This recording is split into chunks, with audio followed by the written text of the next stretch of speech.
Vigne Audio présente Le Serment calabrais par Adrien Vigne, lu par Pierre-François Orsini.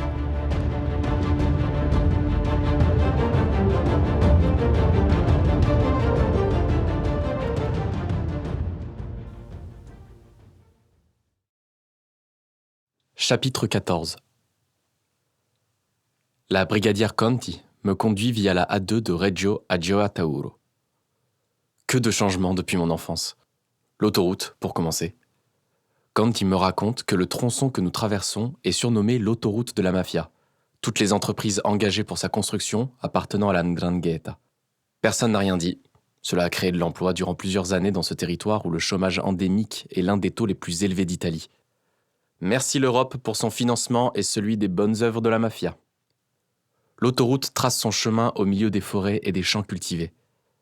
Ma plus grande surprise, alors que nous approchons de Gioia Tauro, vient de ces faubourgs qui commencent bien plus tôt que dans mes souvenirs. En 40 ans, la ville s'est étendue bien au-delà de ce que j'imaginais. L'entrée dans la ville est encadrée d'immeubles récents de 3 ou 4 étages aux couleurs typiques des constructions en Italie du Sud. Orange, jaune pâle, vert olive. Les commerces en rez-de-chaussée se succèdent. Alors que nous longeons la voie ferrée, le paysage se transforme brièvement en zone artisanale, puis à nouveau en zone plus résidentielle. Les sacs d'ordures ménagères entassés au sol s'étirent en longues colonnes de part et d'autre des trottoirs. Nous pénétrons enfin dans le centre de Gioia. Alors que Conti traverse la ville au rythme de la circulation et des klaxons, je ne peux m'empêcher d'imaginer ce qu'aurait été notre vie si mon père avait vécu. M'abandonnant à mes pensées, Conti conduit silencieusement, me laissant redécouvrir la ville de mon enfance. J'imagine qu'elle sait que je suis originaire de Calabre et connaît mon histoire, du moins, cette partie de mon histoire. Elle me balade d'un point à un autre pour finir Via Metauro Longomare. Elle suit la route qui longe la plage et au détour du dernier virage qui marque la fin des habitations, j'aperçois le bassin d'entrée du port avec son ouverture sur la mer en forme d'olive et, au loin, son large chenal qui s'enfonce parallèle à la mer, séparé d'elle par une étroite et longue lande de terre en friche. Des images d'enfance me reviennent. Des grues déchargeant du ventre des cargos et des premiers porte-conteneurs, la marchandise venant des pays d'Orient. Papa me tenant la main lors de nos promenades dominicales le long du quai, m'expliquant la différence entre les navires, me faisant rêver de ces pays lointains où ils chargeaient leurs cargaisons. Ma rêverie est interrompue par Conti. C'est une voiture banalisée. Nous allons entrer incognito dans le port et y faire quelques pas. Vous verrez comme tout a changé. Elle longe sur plusieurs kilomètres les infrastructures du port, protégées par un long mur d'enceinte qui ne cache pas les montagnes de containers empilés à l'intérieur, avant de s'engager sur une boucle menant dans l'enceinte du port. Nous allons passer sur votre droite, devant les bureaux de la Conchip Eastern Line. C'est la société mixte d'exploitation du port. En théorie, elle est co-gérée par la région et par des sociétés privées, mais nous savons qu'elles sont toutes aux mains des familles locales qui dictent leurs lois aux représentants de la région. À moins, bien sûr, qu'elles fassent aussi partie de la mafia. Elle rit. Humour noir de carabinier. Je souris. Elle poursuit. Nous n'avons encore rien pu trouver d'illégal pour les attaquer. Elle ne plaisante plus. À son ton amer, je devine la frustration du manque de résultats de la brigade depuis leur arrivée en Calabre. Nous allons nous garer et poursuivre à pied vers les quais. Si on nous pose des questions, nous venons faire un repérage pour le défilé de la prochaine collection d'une maison de mode. Avec un peu de chance, l'idée de voir défiler des mannequins ici devrait les amadouer si nécessaire. Elle saisit un appareil photo et sort sans attendre. La transition de l'air climatisé de la Lancia à l'air brûlant au Roland de Mazou est un choc. Cela ne semble pas affecter Conti qui m'entraîne d'un pas souple vers le quai. La torpeur qui règne en cet après-midi sur le port n'empêche pas le balai des grues. Elle décharge un immense navire qui projette son ombre bienvenue sur les docks et accessoirement sur nous. Alors que nous déambulons sur le quai, Conti m'indique une allée où un portique mobile soulève un container pour le déposer plus loin. De nos points de surveillance, nous sommes trop éloignés. Nous ne pouvons pas contrôler tous leurs mouvements. C'est comme cela que nous avons perdu la trace des derniers containers. La prochaine fois, nous devrions intervenir dès que nous les repérons. Tant que nous n'avons pas suffisamment d'intel pour atteindre les têtes des trafiquants, cela ne sera guère plus qu'une opération de police de plus, sans conséquence. Quand je pense à toute la cam cachée ici, qui se retrouvera dans les jours à venir dans les rues, cela me donne envie de vomir. Je vous comprends, Conti. Nous avançons le long du quai lorsque 2 gardiens, habillés de l'uniforme d'une société de sécurité au logo en forme de trident, s'approchent de nous. Ils sont baraqués, des matraques à la ceinture et une expression peu avenante. Celui avec un nez proéminent et les avant-bras couverts de tatouages nous interpelle d'un ton agressif. L'accès au quai est interdit au public. Prenant un air navré, Canty lui débite son histoire. Elle a presque réussi à les convaincre, mais commet l'erreur de sortir l'appareil photo de son sac pour appuyer ses dires. Sans avertissement, le taiseux le lui arrache brutalement des mains, le laisse tomber au sol et l'écrase à coups de talon. La scène est si rapide que je reste sans réaction. « Désolé, ma petite dame, votre appareil s'est cassé en tombant. » Canty a conservé son sang-froid et joue les apeurés. Je ne sais quelle attitude adopter, aussi je me baisse pour ramasser les morceaux de l'appareil. « Il reste ici. À l'avenir, je vous recommande d'éviter de vous promener dans les zones interdites au public. » D'un coup de pied, il balance l'appareil dans le bassin. Plouf! Fini, les photos. Nous nous penchons sur le bassin pour voir le boîtier couler. Les mains sur les hanches faisant barrage de leur corps, les gardiens nous intiment clairement que nous n'irons pas plus loin sur le quai. Nous nous éloignons. Après quelques pas, Canty se retourne, désignant le grutier haut perché dans sa cabine. Je parie que c'est cet enfoiré qui a prévenu la sécurité. De leur cabine, ils surveillent tout. À cause d'eux, on ne peut pas s'approcher des conteneurs. Nous retournons à la Lancia.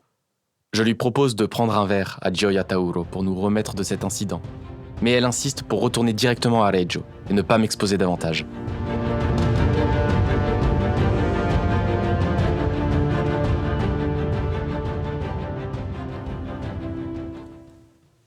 Chapitre 15.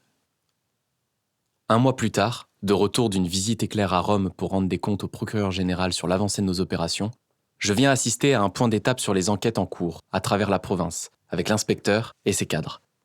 Lorsque j'entre dans la salle des opérations, la tension qui y règne est à son comble. L'inspecteur fulmine. Les officiers présents ne savent pas comment le calmer. Nous tournons en rond à Gioia Tauro. Ce ne sont pas les arrestations de quelques seconds couteaux qui vont nous aider à nettoyer la ville. Nos interceptions sont des piqûres d'abeilles qui ne font que les avertir que nous les surveillons. Comment peuvent-ils être aussi efficaces ? Nous ne tenons rien de solide contre ces enfoirés. Même leur putain de compte apparaissent clean. Je lis dans son regard et celui de ceux qui l'entourent qu'ils partagent l'analyse de leur chef et sont découragés. Ce sont pourtant des hommes engagés, courageux, qui travaillent depuis de longs mois, loin de leur famille, souvent 7 jours sur 7. Je dois reprendre mes troupes en main. Nous avons tout de même des avancées. Vous avez intercepté des communications qui ont permis des descentes chez les Brunetti Violettes et Coppa a Albanese, à Polistena et à Tauria Nova. Pour les Gorbagni, la DEA nous a confirmé que Paolo était bien arrivé à Miami hier et que c'était son 3e voyage en 2 ans, ce qui renforce nos présomptions sur leur connexion directe avec les Colombiens. Les Américains nous ont remerciés pour l'intel sur Paolo et espèrent identifier son contact sud-américain. Ce serait un sacré progrès pour la DEA, mais cela ne résout en rien nos problèmes à Gioia Tauro. Chaque chose en son temps, Matteo. Vous avez épluché tous les contrats de service et de maintenance du port. Comme vous l'aviez imaginé, ils sont tous aux mains de familles alliées au clan Gorbani. Si nous ne pouvons pas attaquer les Gorbani frontalement, sur ce terrain, il doit être possible d'attaquer l'une de ces familles. Nous avons étudié les appels d'offres. Rien à redire, ils sont malins. Ces appels d'offres sont ouverts comme le prévoit la loi, mais ce sont toujours les mêmes sociétés qui y répondent. Les contrats tournent bien lors de leur renouvellement, mais pour toujours aboutir dans le giron d'une société contrôlée par l'une des familles. Elles se partagent cette rente à tour de rôle. Jamais de nouveaux venus sélectionnés. Nous avons aussi interrogé des sous-traitants qui ne sont jamais retenus, mais qui ne se plaignent jamais. Vous savez pourquoi ? D'impuissance, Matteo tape du poing sur la table et poursuit, cynique. Parce qu'en échange de leur silence, ils sont gracieusement exemptés de pizzo. Et ceux qui pourraient postuler aux appels d'offres ne le font jamais. Se sont littéralement foutus de notre gueule pour avoir posé la question. Ils ne veulent pas avoir affaire au diable. Autour de la table, les autres hochent la tête en signe de confirmation. L'inspecteur reprend. Nous avions mis la pression sur le président de la Countship Eastern Line. Le type était terrorisé. Il a envoyé sa femme et ses enfants au Canada et a disparu depuis. Ça ne rigole pas dès que l'on s'intéresse de trop près au port. Raison de plus pour poursuivre notre action. Nous les pousserons à se découvrir, à commettre une faute. Le fait d'échanger entre nous a refocalisé tout le monde autour de la table. Il est temps d'évoquer de nouvelles options.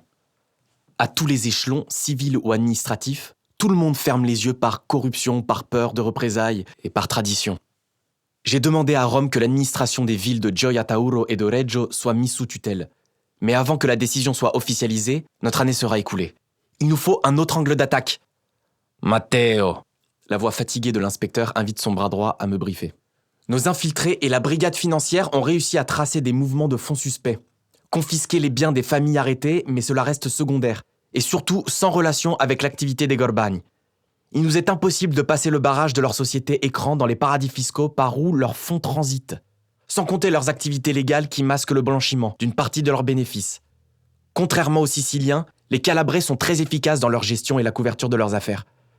Paolo Gorbani est le roi de l'évasion fiscale. Si nous ne trouvons rien de ce côté, je ne peux pas croire qu'il n'y ait pas des individus vantards et pleutres, comme dans toutes les mafias autour des Gorbani. Il faut les identifier et les faire parler. Le renseignement, c'est l'humain avant tout. Jusqu'à présent, sur la dizaine d'individus avec qui nous avons pris langue, 6 ont disparu de la circulation. Nous ne savons pas s'ils sont encore vivants ou partis se cacher dans la Splomonte. Les autres ont été transférés au fort où ils chantent comme des merles, mais ne nous apprennent rien d'intéressant. L'inspecteur inspire, pose ses poings sur la table et nous dévisageant. Reprenons une nouvelle fois à zéro. Que savons-nous du premier cercle des Gorbani ? Vitelli, leur bras droit, utilise un dénommé Squale pour diriger les Picciotti à la solde des Gorbani. Squale est un tacticien. Il est apparemment brutal. C'est un transfuge des Gatti, une famille décimée par les Gorbani. Il a besoin de prouver son allégeance, ce qui le rend dangereux et efficace. Hormis un séjour en prison dans sa jeunesse pour extorsion et coups et blessures, nous n'avons rien contre lui. Et Vitelli, lui, n'est jamais en contact direct avec les Picciotti. Nous avons mis sa maison sur surveillance et placé des traceurs sous ses voitures. Il est marié, 3 enfants. Côté face, il est entrepreneur, ce qui lui permet de se déplacer, de justifier de croiser beaucoup de monde. Côté pile, il est fréquemment chez les Gorbani et vu à de nombreuses reprises à leur côté lors d'événements ou de soirées. Nous ne pensons pas que Vitelli soit un consigliere comme dans certaines familles. C'est plutôt un relais, une courroie de transmission de confiance. La tête pensante et prudente, c'est Paolo. Nous avons brièvement cru que Vitelli avait une liaison avec la Laetitia, la sœur des Gorbani, mais dans ses sorties, il tient surtout une fonction de chaperon garde du corps. L'inspecteur reprend. Conti et Enzo sont allés dans les restaurants et boîtes de nuit qu'elle fréquente pour tenter de l'approcher. Rien à faire. Vitelli est toujours là, même s'il n'est pas assis à la même table. Ce qui renforce notre conviction qu'il joue un rôle clé auprès des Gorbani, qui doivent avoir une très grande confiance en lui. Ok. Oublions la sœur, mais immanquablement, parmi les rencontres de Vitelli, il se trouvent des individus qui pourraient nous renseigner sur ses autres activités lorsqu'il ne joue pas le rôle de chaperon. Depuis que nous le suivons, Vitelli a rencontré des centaines de personnes, clients, marchands, artisans, ouvriers et j'en passe. Nous avons croisé avec les fichiers tous ceux que nous pouvions identifier. Hormis Squale, qu'il rencontre régulièrement sous la couverture de la société de gardinage et de sécurité Trident, de ce dernier, tous les autres semblent clean, d'après les informations dont nous disposons. Comment identifier les brebis galeuses dans le lot ? Avez-vous une liste de ces contacts ? J'aimerais aussi passer en revue la liste des personnes qui se sont rendues chez les Gorbani, depuis que vous les avez mis sous surveillance. Affirmatif. Le temps de les imprimer. Pour les contacts de Vitelli, je vous préviens, elle ne saurait être exhaustive, vu le monde qu'il rencontre et ses déplacements incessants. Je les étudie ce soir. Pourquoi ne pas enlever Vitelli ou Paolo et les enfermer au fort jusqu'à ce qu'ils parlent ? Hochement de tête autour de la table, à cette proposition de Matteo. Nous ne sommes pas le Mossad ? La réponse de Conti les fait sourire à l'évocation des opérations réussies par le service action de cette organisation. Conti a raison. Nous avons des présomptions, mais aucune preuve. La disparition de ces deux-là ne passerait pas inaperçue et ultimement exposerait nos opérations au fort. Malgré la latitude que nous a accordée le CSM, il y a des limites que nous ne pouvons pas franchir. Quoique ce ne soit pas l'envie qui me manque. Sourire et hochement de tête d'approbation. Un tel commentaire, venant d'un procureur exprimant sa frustration, est propre à les motiver. Je reprends, plus sérieux et directif. Je vous répète que le point faible est à rechercher dans l'humain. Jusqu'à présent, nous n'avons pas réussi à attraper le bon poisson dans nos filets. Mais nous y arriverons, immanquablement. Je récupère les listes que m'imprime Matteo et quitte la salle. La nuit est tombée. J'hésite à sortir dîner, mais considérant le bottin que je tiens à la main, je décide de passer la nuit au palais et me dirige vers la chambre qui m'y est réservée. Le carabinier de garde en déverrouille l'accès. La chambre est un four. J'ouvre la fenêtre qui donne sur la rue et les platanes. Une douce odeur balsamique et agréable s'en dégage. Je respire profondément. J'appelle la conciergerie du palais pour commander un panino, des fruits et une bière, puis me plonge dans la lecture des listes, privilégiant la plus courte, celle des visiteurs des Gorbani. La liste est par ordre chronologique, les visiteurs les plus récents en premier. Après avoir tourné quelques pages, je découvre un nom qui me fait tiquer. Quelqu'un a ajouté « plombier » en regard du nom. C'est un choc. Je n'arrive pas à retenir l'émotion que je ressens soudain. Une montée de bile me noue la gorge.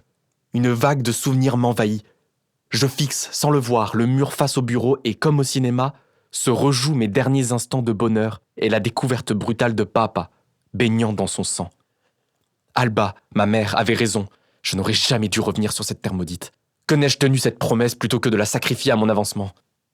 Ferrare, le vaillant pourfendeur de la mafia du Nord, n'est ici qu'un petit garçon que ses souvenirs hantent chaque nuit depuis son arrivée à Reggio. Heureusement, le carabinier tambourine à la porte me tirant de ma douloureuse rêverie. Il me tend mon dîner et me demande si j'ai besoin d'un ouvre-bouteille pour la bière. C'est fou comme un détail peut vous paraître soudain si important. Il me ramène brutalement dans le quotidien. Je le remercie et, assis à la fenêtre, j'attaque mon panino et ma bière. Cela me donne le temps de me calmer et de remettre de l'ordre dans mes pensées. Cette nuit-là, mes souvenirs se transforment en cauchemars. Je me réveille brutalement en sueur, une main armée d'un automatique a tiré sur moi. Assis dans le lit, je réalise qu'un orage gronde, que la fenêtre ouverte bat et claque contre son cadre. Je me lève pour la fermer, mais ne me recouche pas.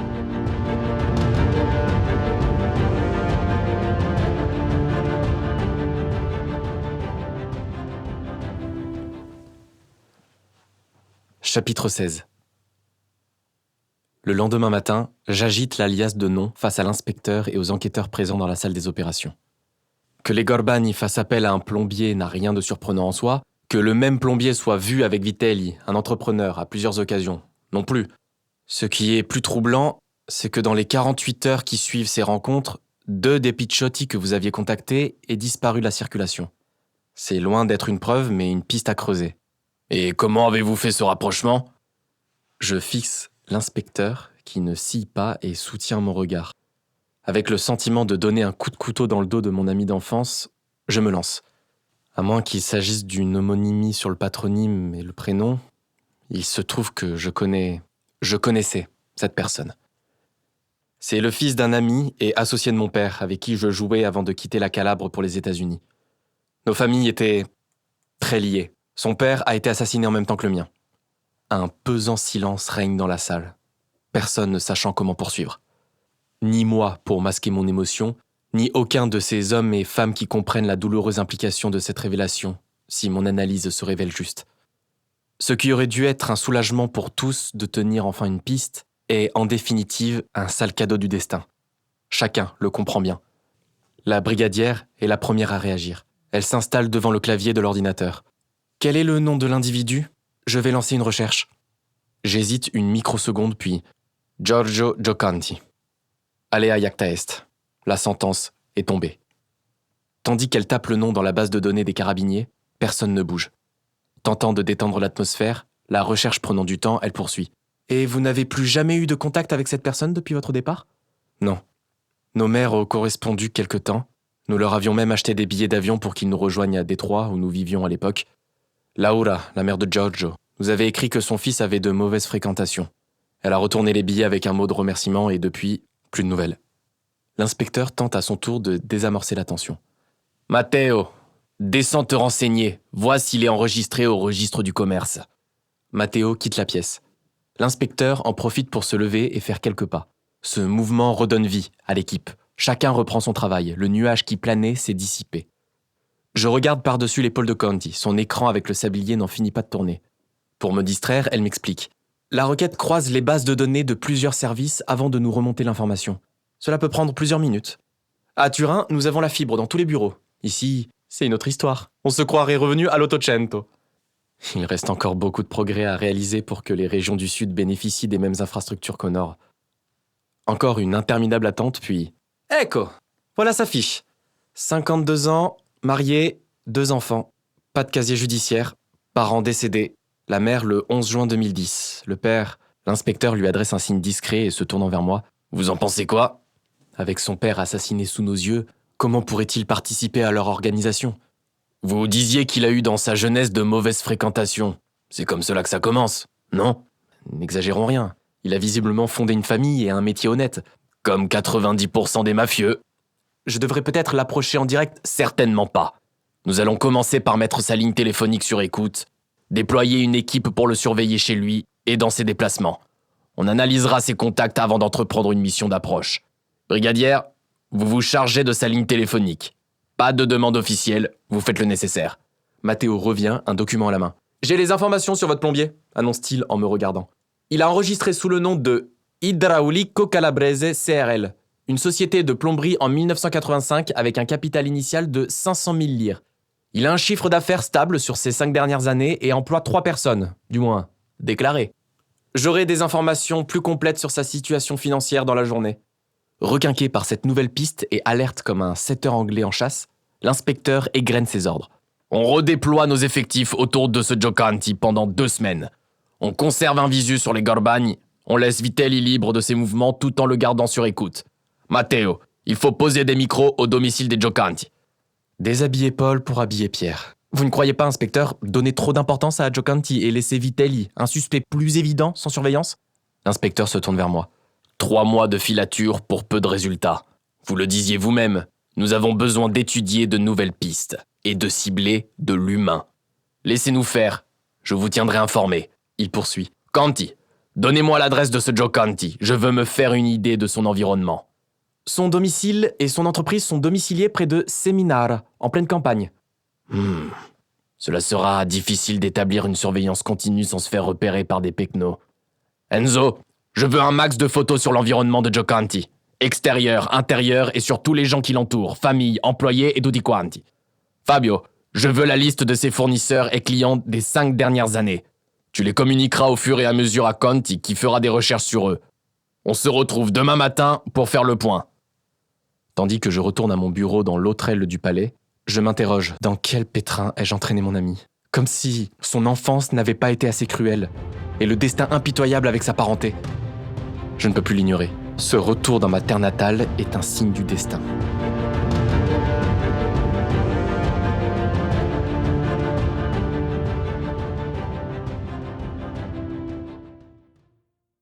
Chapitre 17. Quelques jours plus tard, un brouhaha à la porte de mon bureau me sort de ma lecture d'un acte d'accusation. La porte s'ouvre, laissant passer l'inspecteur et ma secrétaire qui tentent de le retenir. « C'est bon, Teresa, je vous remercie. » Vitelli a été assassiné dans un bar hier soir. Son assassin s'est enfui en moto, les carabiniers n'ont aucune piste. C'est une exécution devant témoins, et devinez qui se trouvait sur place. Il agite une copie d'un procès-verbal, mais j'ai déjà lu le rapport. Giorgio. Privé de l'effet de surprise, l'inspecteur n'en continue pas moins. Il a fait fort, votre copain. Il a prétendu dans sa déclaration connaître la victime, mais ne pas être avec lui. Leur rencontre serait, selon ses dires, fortuite. Il est avéré par tous les témoins qu'il était aux toilettes lorsque c'est arrivé. C'est dingue. Vous pensez qu'il était au courant ? Comment le saurais-je ? Alors quoi ? C'est plus vraisemblablement le premier acte d'une nouvelle guerre. Quelqu'un envoie un message fort aux Gorbagni en éliminant Vitelli. Leur réaction devrait nous fournir un nouvel angle d'attaque. Si c'est une nouvelle faïda entre familles, le sang va à nouveau couler dans les rues. Je n'aime pas ça. Espérons qu'il s'agisse d'un acte isolé. Pour Giorgio, où en êtes-vous ? Venez voir par vous-même. Nous avons collecté toutes les informations possibles sur lui et sa famille. Dans la salle des opérations, le dernier mur libre est recouvert de clichés représentant la maison de Giocanti, intérieur et extérieur, ses annexes, son pick-up, la camionnette de l'entreprise, la Fiat, le jardin. Je m'approche et découvre l'environnement de mon ami.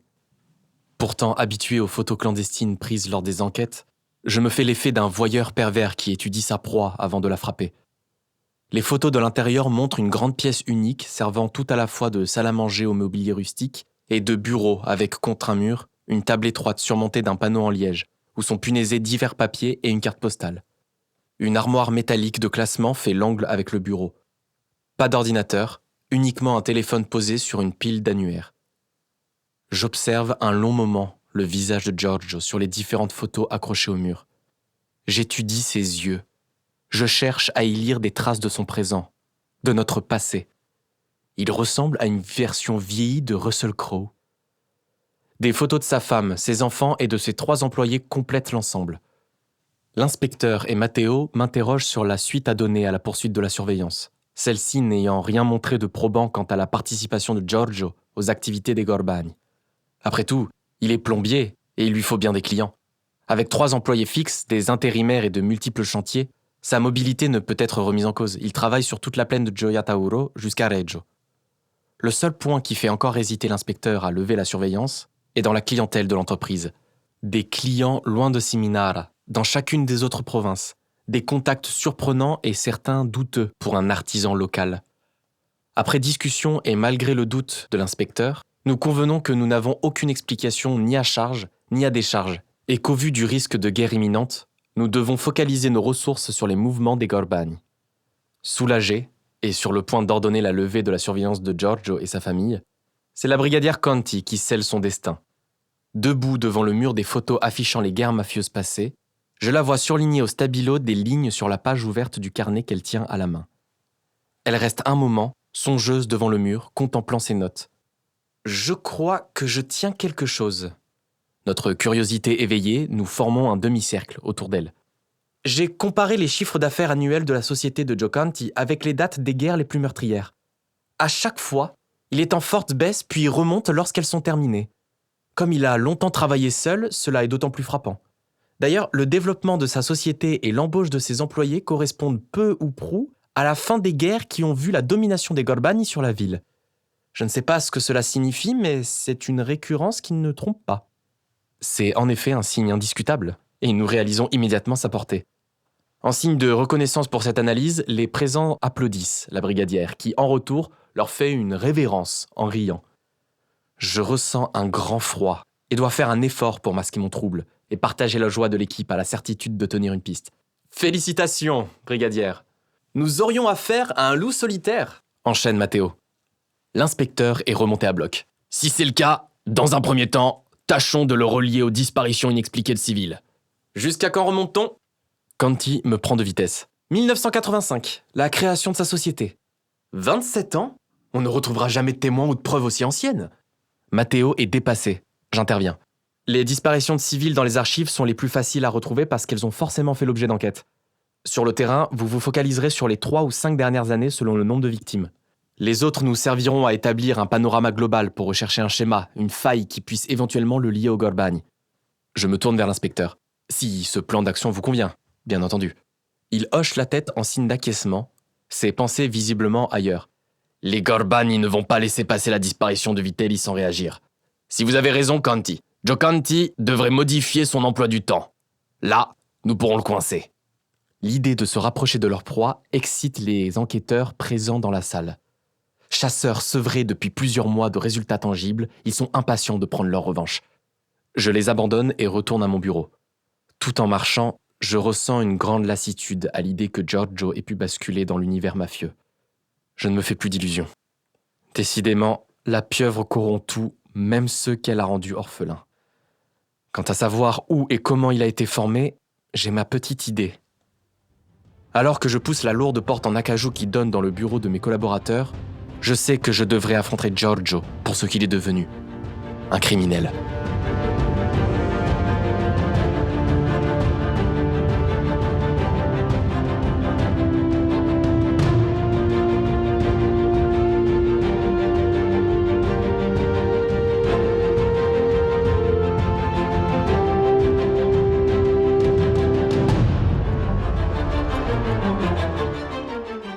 Retrouve Giorgio dans l'épisode suivant et abonne-toi pour ne pas rater la suite du podcast. Les romans Le Calabrais et la malédiction calabraise, la suite du serment calabrais, sont disponibles sur le site des éditions Spinel et sur mon site adrienvigne.com.